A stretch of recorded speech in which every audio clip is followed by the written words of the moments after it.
మీ business ఏదైనా మీ ఊర్లో promotion చేయాలంటే అది సుమన్ టీవీతోనే సాధ్యం. ఇప్పుడే సంప్రదించండి. వైద్యులు దైవంతో సమానం అంటారు. మరి అటువంటి వైద్యులే పేదల రక్తాన్ని పీల్చుకు తాగుతున్నారు.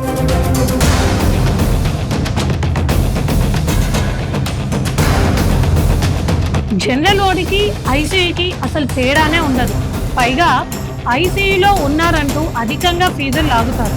మరి ఈ జాబితాలో చిన్న పిల్లల హాస్పిటల్స్ కూడా ఉండడం గమనార్హం. వైద్యులు దైవంతో సమానం అంటారు. మరి అటువంటి వైద్యులే పేదల రక్తాన్ని పీల్చుకు తాగుతున్నారు. చిన్న జ్వరం వచ్చిందంటూ ఆసుపత్రికి వెళ్తే వేలకి వేల డబ్బులు దండుకుంటున్నారు. రోగి రోగంతో బాధపడే బాధ కంటే డిశ్చార్జ్ అయినప్పుడు వేసే బిల్ చూస్తే వచ్చే బాధే ఎక్కువ. కాయ కష్టం చేసి తిని తినక రూపాయి దాచుకున్న సొమ్మును హాస్పిటల్ డిశ్చార్జ్ సమయంలో బిల్ కట్టాలి అంటే గొంతు నిండా బాధతో, కళ్ళ నిండా నీళ్లతో, బరువైన గుండెలతో ఆ డాక్టర్ల జేబు నింపాల్సిందే. మరి ఇదంతా ఎక్కడో కాదు, మన భద్రాద్రి కొత్తగూడెంలోనే.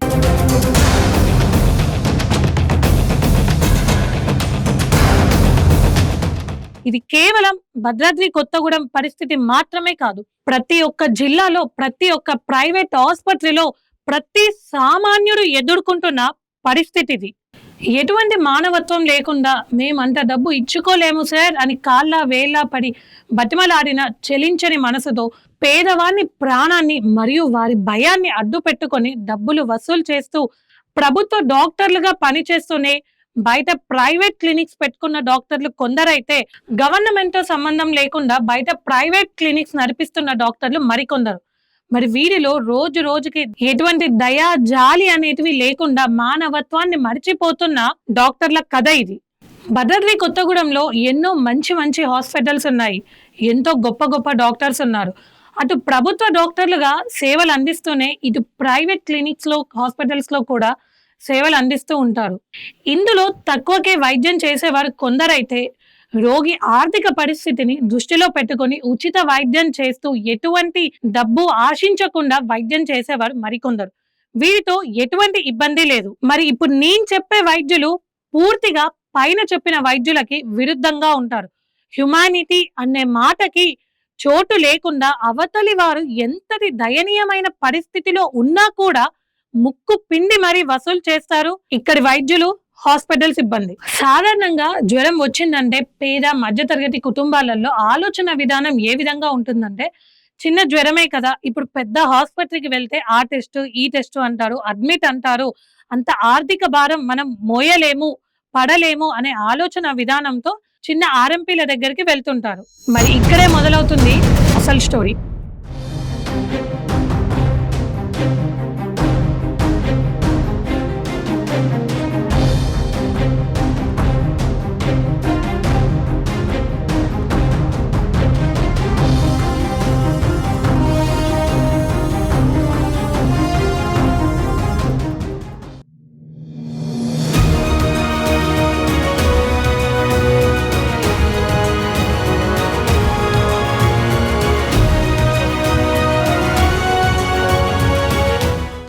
జ్వరం వచ్చిందంటూ ఆర్ఎంపీ దగ్గరికి వెళ్ళగానే ఒక 2-3 రోజులకి జ్వరం మాత్రలు రాసిస్తారు. ఎన్ని మందులు వాడినా కూడా జ్వరం తగ్గట్లేదు, కంటిన్యూస్ గా జ్వరం వస్తుంది అని మళ్ళీ ఆర్ఎంపీ దగ్గరికి వెళ్తే ఇప్పుడు వచ్చే జ్వరాలు విష జ్వరాలు, ఆ టెస్ట్లు ఈ టెస్ట్లు చేయాలి అంటూ టెస్ట్లు రాస్తారు. ఇంతలో ఆర్ఎంపీకి అటాచ్ ఉన్న ల్యాబ్ టెక్నీషియన్ ని పిలిచి బ్లడ్ శాంపిల్స్ ఇప్పిస్తారు. మరి ఇక్కడ ఆర్ఎంపీ గారికి కమిషన్ రావాలి కదా. మరి ఈ గ్యాప్ లో వచ్చిన అవకాశాన్ని వదలకుండా అన్ని టెస్టులు చేసి వందలకి వందలు, వేలకి వేలు వారి ఖాతాలో వేసుకుంటారు. తీరా రిపోర్ట్స్ రాగానే ప్లేట్లెట్స్ తక్కువ ఉన్నాయి, టైఫాయిడ్ ఉంది, మలేరియా ఉంది అని ఏవో కారణాలు చెప్పి ఎండి దగ్గరికి తీసుకెళ్ళండి అని చెప్తారు. దీంతో తెల్ల ముఖం వేసి డైలమాలో ఉన్న వారికి, నాకు తెలిసిన ఎండి డాక్టర్ ఉన్నారు, మీరు అక్కడికి తీసుకెళ్ళండి, నా పేరు చెప్పండి, నేను కాల్ చేస్తాను అని చెప్తారు. ఓ పేరు మోసిన మల్టీ స్పెషాలిటీ హాస్పిటల్ కి పంపిస్తారు. ఇక్కడ కూడా ఆర్ఎంపీకి కమిషన్ వస్తుంది. ఈ ఆర్ఎంపీ గారి మీద ఉన్న నమ్మకంతో మరి ఆ పేరు మోసిన హాస్పిటల్ కి తీసుకెళ్లగానే మమ్మల్ని పలానా ఆర్ఎంపీ డాక్టర్ పంపించారు, మాకు ఇలా జ్వరం వస్తుంది అని చెప్పగానే మొదటగా పేషెంట్ ని చూసి అవసరం ఉన్నా లేకున్నా విచ్చలవిడిగా వివిధ రకాల టెస్టులు రాస్తారు అక్కడ డాక్టర్ గారు. మరి పేషెంట్ ని చూడగానే బలిచ్చే మేకపోతులా కనిపిస్తారో ఏమో తెలియదు కానీ మరి ఈ టెస్టులన్నీ ఎందుకు డాక్టర్ గారు అంటే అన్ని టెస్టులు చేస్తే కానీ నేను ట్రీట్మెంట్ చేయలేను అని కంగారు పెట్టేస్తారు డాక్టర్ గారు.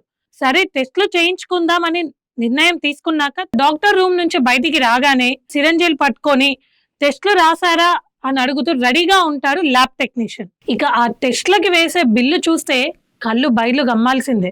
ఇంతలో రిపోర్ట్స్ రాగానే రిపోర్ట్ లో కొంచెం తేడా ఉందని అడ్మిట్ చేయాలని అబ్జర్వేషన్ లో పెట్టాలి అని అడ్మిట్ చేయమంటారు. ఇంకా అసలు సినిమా ఇక్కడే స్టార్ట్ అవుతుంది. ఎప్పుడైతే పేషెంట్ ని అడ్మిట్ చేశామో అప్పుడే మొదలు. ఫుల్గా మెడిసిన్స్ రాసేస్తారు. చేతికి ఒక క్యానులా పెట్టి నాన్ స్టాప్ గా సెలైన్ లెక్కిస్తూనే ఉంటారు. అందులో అబ్జర్వేషన్ అన్నారు కదా, తీసుకెళ్లి ఐసీయూలో పెడతారు. అసలు ఏం జరిగింది, ఏం జ్వరం వచ్చింది, లోపల హెల్త్ కండిషన్ ఎలా ఉంది ఏంటి అనే ఏ మాత్రం క్లారిటీ కూడా ఇటు పేషెంట్ కానీ అటు పేషెంట్ అటెండర్స్ కానీ ఇవ్వరు. 3 పూటల గుట్టలు గుట్టలుగా మందులు రాస్తారు. రోజుకు ఒక్కసారైనా కూడా బ్లడ్ టెస్ట్ రాస్తారు. అవసరానికి మించిన మందులు వాడతారు. ఎందుకు సార్ ఇన్ని మందులు వాడుతున్నారు అంటే సమాధానం ఇవ్వకపోగా నిర్లక్ష్యపు సమాధానాలని ఎదుర్కోవాల్సి వస్తుంది. కనీసం బ్లడ్ రిపోర్ట్స్ ని కూడా చూయించరు. రోజు రోజుకి పేషెంట్ కండిషన్ క్రిటికల్ గా ఉంది అంటూ భయాందోళనకు గురి చేస్తారు, హడావుడి చేస్తారు. పోనీ గవర్నమెంట్ హాస్పిటల్ కి వెళ్దామా అంటే గవర్నమెంట్ హాస్పిటల్లో ట్రీట్మెంట్ అంతంత మాత్రంగానే ఉంటుంది. పట్టించుకునే నాదుడు ఉండరు, సరైన మెడిసిన్స్ కూడా దొరకవు. కాబట్టి గవర్నమెంట్ హాస్పిటల్ కి వెళ్ళడానికి ముందడుగు వేయలేని పరిస్థితి. ఒకవేళ సార్ మేము వెళ్తాం సార్, మేము ఇంత ఖర్చు భరించలేము అని అడిగితే మీరు వెళ్లే ముందు ఒక పేపర్ మీద సంతకం చేసి వెళ్ళండి, మీకు మాకు ఏ సంబంధం లేదు అన్నట్టుగా. మీరు ఇక్కడ నుంచి బయటికి వెళ్ళాక పేషెంట్ కి ఏదైనా జరిగితే మాకు సంబంధం లేదు అని ఒక లెటర్ రాసిచ్చి సంతకం చేసి వెళ్ళండి అని భయాందోళనకు గురి చేస్తారు, మానసికంగా భయపెడతారు. ఒకవేళ పేషెంట్ తాలూకు ఎవరైనా పేషెంట్ కండిషన్ తెలుసుకుందాము, డాక్టర్ గారితో మాట్లాడదాము అని వెళ్తే సరైన సమాధానం ఇవ్వకుండా చాలా స్మూత్ గా బయటికి వెళ్ళిపోండి అని నిర్లక్ష్యంగా సమాధానం ఇస్తారు. అసలు మల్టీ స్పెషాలిటీ హాస్పిటల్ అంటే అన్ని సదుపాయాలు సరిగ్గా ఉంటాయి. ఫర్ ఎగ్జాంపుల్ ఒక ఐసీయూ విషయానికి వస్తేనే ఇంటెన్సివ్ కేర్ యూనిట్ అనే పేరుతో చాలా స్టెరిలైజ్డ్ గా చాలా హైజీన్ తో ఉంటుంది. ఎవరిని పడితే వాళ్ళని కూడా లోపలికి అలౌ చేయరు. కానీ ఇక్కడ హాస్పిటల్లో ఐసీయూ విషయానికి వస్తే ఒక చిన్న గదిలో 10 బెడ్లు వరుసగా వేసి ఎలాంటి ఎక్విప్మెంట్స్ లేకుండా చాలా కంజెస్టెడ్ గా ఉంటుంది. పైగా డిశ్చార్జ్ చేసే సమయంలో ఐసీయూ అని అధికంగా బిల్ వేస్తారు. జనరల్ వార్డుకి ఐసీయూకి అసలు తేడానే ఉండదు. పైగా ఐసీయూలో ఉన్నారంటూ అధికంగా ఫీజులు లాగుతారు. కనీసం రాత్రి సమయాలలో నర్సులు కూడా అందుబాటులో ఉండరు. మీకేదైనా అవసరమైతే చెప్పండి, ఏదైనా కావాలంటే పిలవండి అని పేషెంట్ యొక్క కుటుంబీకులకి చెప్పి తలుపులు దగ్గరకేసి మరి వెళ్తారు. వెళ్ళి దర్జాగా నిద్రిస్తారు. పేషెంట్ కి ఏదైనా ఎమర్జెన్సీ అయి పిలిస్తే అందుబాటులో ఒక్కరూ ఉండరు, పిలిచినా రారు, విసుక్కుంటారు. పైగా నిర్లక్ష్యపు సమాధానాలు చెప్తూ ఉంటారు. ఇలా వచ్చిన ప్రతి ఒక్కరిని 5 నుంచి 7 రోజుల వరకు ఉంచుతారు. ఈ ఇబ్బందులు మేము పడలేము, ఆరోగ్యం నిలకడగానే ఉంది సార్, మేము వెళ్తాము అని పేషెంట్ కుటుంబీకులు నెత్తి నోరు కొట్టుకుంటే అప్పుడు డిశ్చార్జ్ చేస్తారు. డిశ్చార్జ్ రాశారు కదా అని వెళ్తే అక్కడ బిల్లు చూసి గొంతు నుంచి మాట కూడా బయటికి రాదు.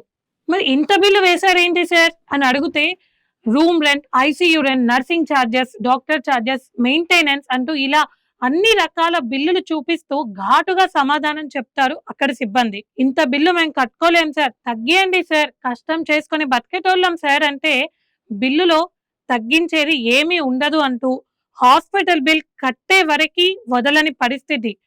మా పరిస్థితి ఇది సార్ అని చెప్పిన మాట కూడా పట్టించుకోరు. ఒకవేళ డాక్టర్ గారిని కలుస్తామని చెప్తే డాక్టర్ గారు ఇప్పుడు చాలా బిజీగా ఉన్నారని సింపుల్ గా సమాధానం చెప్పేస్తారు.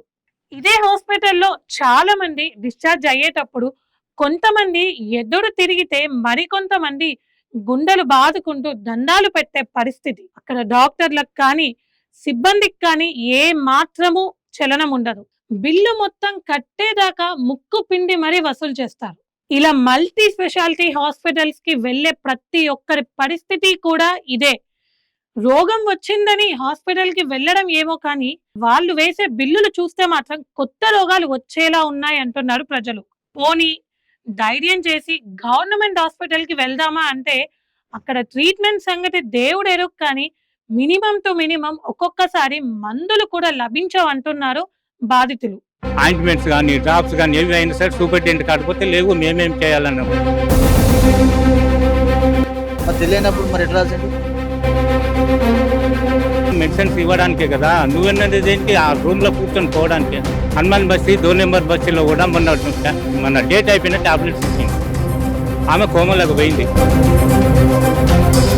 అంత వాళ్ళు ఇప్పుడు ఏంది బేసిక్ మీద వచ్చిన కాంట్రాక్ట్ బేసిక్ మీదనో లేకుంటే కాలేజీ నుంచి వచ్చిన పిల్లలు ఎవరో తెలియట్లేదు. రూమ్లో హాస్పిటల్ డాక్టర్ దగ్గరికి వెళ్ళండి, ప్రతి ఒక్కరు ఇది పట్టుకొని సెల్లు పట్టుకొని చూసుకుంటూ కూడదు.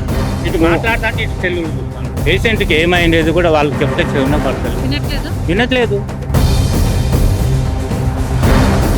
ఇప్పుడు చిన్న పిల్లలకు మెడిసిన్స్, పెద్దోళ్ళకు షుగరు, బీపీ, ఆయింట్మెంట్స్ కానీ డ్రాప్స్ కానీ ఏవి అయినా సరే సూపరింటెండెంట్ కాకపోతే లేవు మేమేం చేయాలన్నప్పుడు మేము అడిగినాం వెళ్ళి. ఏమనంటే లేవు మేమేం చేయాలంటే మేమేం చేసుడు కాదు, ఇక్కడ వీళ్ళు ఉన్నారు పిల్లలు ఏమేమి లేదు, రికార్డ్ మెయింటైన్ చేయాలా, తీసుకోపోవాలా, సూపరింటెండెంట్కి వెళ్ళాలి, సూపరింటెండెంట్ చేయాలి, పైకి పంపాలి. ఈ మెడిసిన్స్ లేవని మేమేం చేయాలంటే మరి నువ్వున్నది ఎందుకు? దేనికి? జబ్బులు తగ్గడానికే కదా, మెడిసిన్స్ ఇవ్వడానికే కదా. నువ్వున్నది దేనికి? ఆ రూమ్లో కూర్చొని పోవడానికేనా? ప్రజలు జ్వరాలు వచ్చినాయి, ఇబ్బంది పడుతుంటే మరి ఏంటిది? హనుమాన్ బస్తీ 2 నెంబర్ బస్సులో కూడా మన డేట్ అయిపోయిన టాబ్లెట్స్ ఇచ్చిండు. ఆమె కోమలకు పోయింది. మేడం బయట పోయి కొనుక్కొచ్చుకునే దానికి బయట పోయి కొనుక్కొచ్చుకునే దానికంటే గవర్నమెంట్ హాస్పిటల్ ఎందుకు రావాలా? పైసలు ఉంటే బయటనే చూసుకుంటాం కదా, పైసలు ఉంటే బయటనే చూసుకుంటాం. గవర్నమెంట్ హాస్పిటల్కి ఎందుకు రావాలి? లేని మన పేదోళ్ళం కాబట్టి బీదోళ్ళ కోసం గవర్నమెంట్ హాస్పిటల్ ఉన్నది. గవర్నమెంట్ హాస్పిటల్ మరి అందరికి ప్రజాపక్షాన్ని అందరికి ఉండాలి కదా. డాక్టర్ ఏమో ఉన్నాయని రాస్తాడు, మరి అక్కడ ఉన్నాయి సార్ అని చెప్పంటే అడిగి చూడండి అని చెప్పండి డాక్టర్ అంటాడు. వీడికి వస్తే లేవండి బయట తీసుకోండి అని చెప్పని పెట్టేసి బయట తీసుకోండి అని ఇక్కడ పిల్లలు చెప్తారు మెడిసిన్స్ కాడ. అంటే మీకు హాస్పిటల్ లోపల చూసేది కూడా డాక్టర్స్ అయినా చదువుకునే పిల్లలు? ఇప్పుడు వాళ్ళు కూడా డాక్టర్స్ అనేది తెలియట్లేదు, చదువుకున్న పిల్లలు కూడా తెలియట్లేదు. అంత వాళ్ళు ఇప్పుడు ఏంది బేసిక్ మీద వచ్చిన కాంట్రాక్ట్ బేసిక్ మీదనో లేకుంటే కాలేజీ నుంచి వచ్చిన పిల్లలు ఎవరో తెలియట్లేదు. ఇప్పుడు మామూలుగా ఈ డ్రెస్సులు వేసుకొని వస్తున్నారు. ఇంత డాక్టర్స్ కోట్ వేసుకొని వచ్చేది, స్టెథోస్కోప్ పెట్టుకునేది, డాక్టర్ అనేది గుర్తుపట్టేది.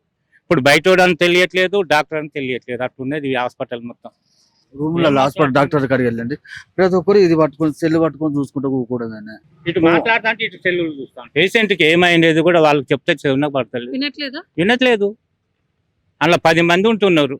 చూడండి మీరు పోయి మెడిసిన్స్ ఇచ్చే కాడ, బ్లడ్ రిపోర్ట్, బ్లడ్ టెస్ట్ల కాడ చూడండి, అక్కడ కూడా 10 మంది దాకుంటారు. అసలు మీరు ఏ ప్రాబ్లం మీద హాస్పిటల్కి వచ్చారండి? నాది షుగర్, బీపీ, ఐ ఆపరేషన్ అయింది. ఆపరేషన్ అయింది. ఇప్పుడు ఆపరేషన్ ఎందుకంటే ఇక మొత్తం బాగా అంటుందంటే వాళ్ళు ఏమంటుందంటే ఇంకా 1 మంత్ కావాలి అని. నాకు హైదరాబాద్ అయింది, అంటే గవర్నమెంట్దే, అదే చూయించుదాం వచ్చిన. నాకు షుగర్, బీపీ, షుగర్ బీపీ గోళీలు ఒక్కొక్కసారి ఉంటలేవు కూడా. బీపీ ఉంటే షుగర్ ఉంటే బీపీ ఒక్కొక్కసారి. ఆ షుగర్ టాబ్లెట్, బీపీ మీరు ఎట్లా వాడుతున్నా మమ్మల్ని అడుగుతారు. మేము అంటాం మేము ఎట్లా వాడాలమ్మా, ఇవాళ ఉన్న డాక్టర్ రేపు ఉన్న డాక్టర్ ఎల్లుండి ఉండడు. మీకు ఉండాలి కరెక్ట్ ఎట్లా వాడాలని. ఒక డాక్టర్ రెండు పూటలు, ఉదయం రాత్రి అంటారు. ఒక డాక్టర్ ఉదయం అంటారు. ఆయనకు రోజు ఒక డాక్టర్, రోజుకు ఒక డాక్టర్ అయిపోతారికి ఏమవుతుంది? ఇవాళ వచ్చిన పేషెంట్ రేపు కూడా వచ్చిన డాక్టర్ కాడికి ఆ డాక్టర్ ఉన్నాడు.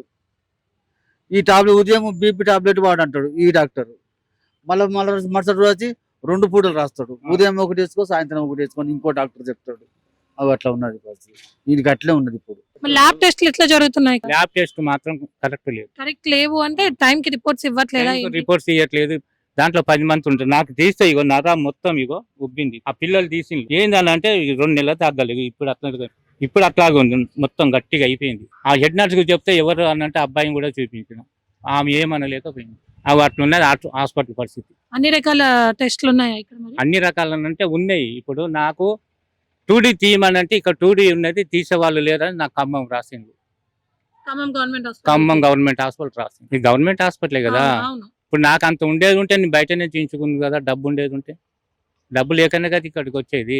ఆల్రెడీ మిషనరీస్ ఉన్నాయి, కోట్ల మిషనరీస్ ఉన్నాయి, తీసుకొచ్చి వాడట్లేదు. వాడట్లేదు. మనుషులు లేరు, మనుషులు లేనప్పుడు అంటే మేము తీయడానికి lab అక్కడ technicians లేరా? ల్యాబ్ టెక్నీషియన్ లేదు. ఆయన ఏమంటాడు ఇక్కడికి వచ్చి మరి మేడం మరి పేస్ట్ రాశారట, మీరంతా ఏం పేస్ట్ రాశారు మీకు? ఇగో కింద ఒకటి చూడు, పండ్ల కోసం పనుల కోసం వచ్చారా? ఆ, ఉమ్. రాశారు మేడం మరి ఇలా సార్ మరి పేస్ట్ రాశా అని చెప్పి అన్నాడు. మరి అంటున్నాడంటే అప్పుడు చూసి ఇది లేదయ్యా బయట తీసుకున్నాను. ఆహా, అంటే మెడిసిన్స్ ఏమున్నాయి ఏం లేవు అనే అవగాహన వాళ్ళకు డాక్టర్స్ కూడా డాక్టర్లు కూడా ఇక్కడ ఈ స్టోర్ లో ఏమున్నాయి ఏం లేవు కూడా వాళ్ళకు కూడా ఏం తెలియదు. అసలు ఆల్రెడీగా లోపల ఏమి ఉన్న సంగతి డాక్టర్లకు ఆల్రెడీగా ఒక లిస్ట్ ఉండాలి. నేను ఒక వచ్చిన పేషెంట్కు నేను ఏం రాయాలి, ఈ జబ్బుకు నేను ఈ పలానా టాబ్లెట్ రాయాలా, ఈ పండుకి ఈ టాబ్లెట్ రాయాలా, ఈ పేస్ట్ రాయాలి అని మరి ఆయనకు ఉన్నది లేని తెలియాలి కదా. మరి తెలియనప్పుడు మరి ఎట్లా రాసిండు? ఉన్నదానేగా రాసిండు. ఇక్కడికి వస్తున్నా ఇల్లు లేదని చెప్పి అన్నారు. మరి ఎట్లా మేడం అని చెప్పారంటే కొనుక్కోండి. మరి ఈ జాబితాలో చిన్న పిల్లల హాస్పిటల్స్ కూడా ఉండడం గమనార్థం. కేవలం కొంతమంది డాక్టర్స్ కొన్ని హాస్పిటల్స్ లోనే ఇలాంటి పరిస్థితి ఉంది. కావున అధికారులు వెంటనే ఇలా ప్రజల్ని దోచుకునే డాక్టర్లపై కఠిన చర్యలు తీసుకోవాలని ప్రజలు కోరుతున్నారు.